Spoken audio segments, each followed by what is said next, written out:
Le principe de l'ultimatum game est relativement simple. On a un expérimentateur, E.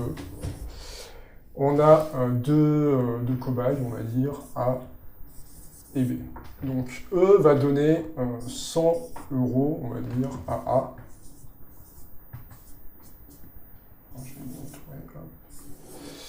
Et c'est A qui va décider de la répartition de ces 100 € entre A et B. Ok.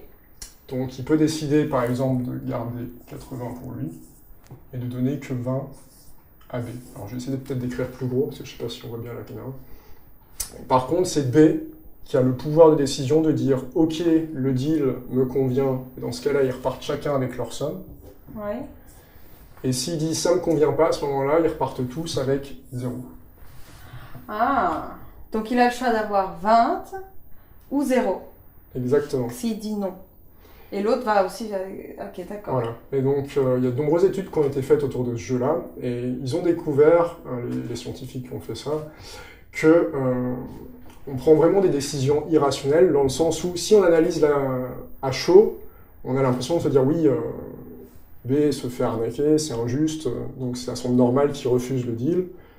Mais si on analyse de manière rationnelle, A et B rentrent dans la pièce avec 0, et ils peuvent ressortir avec quelque chose. Donc ce serait même bête au final de refuser le deal, même si on a l'impression que A gagne plus que B. C'est du genre en disant, oui, alors tu me donnes que 20, donc on va repartir avec rien du tout. Exactement, c'est exactement ça. Et c'est ce qui se passait, Et non? c'est souvent ce qui se passe avec les partenariats, justement, parce qu'on n'arrive pas à voir au-delà de cette décision irrationnelle, que c'est dans notre intérêt quand même de mener le partenariat à bien, même si au départ, comme on n'est pas en position de force, on ne peut pas forcément négocier ce qu'on veut. Donc dans le cas des études, les gens, la plupart du temps, décidaient de repartir avec 0. Dès que le partage s'oriente autour de 70-30 ou 80-20, on a beaucoup de refus qui arrivent, et ça devient presque même systématique.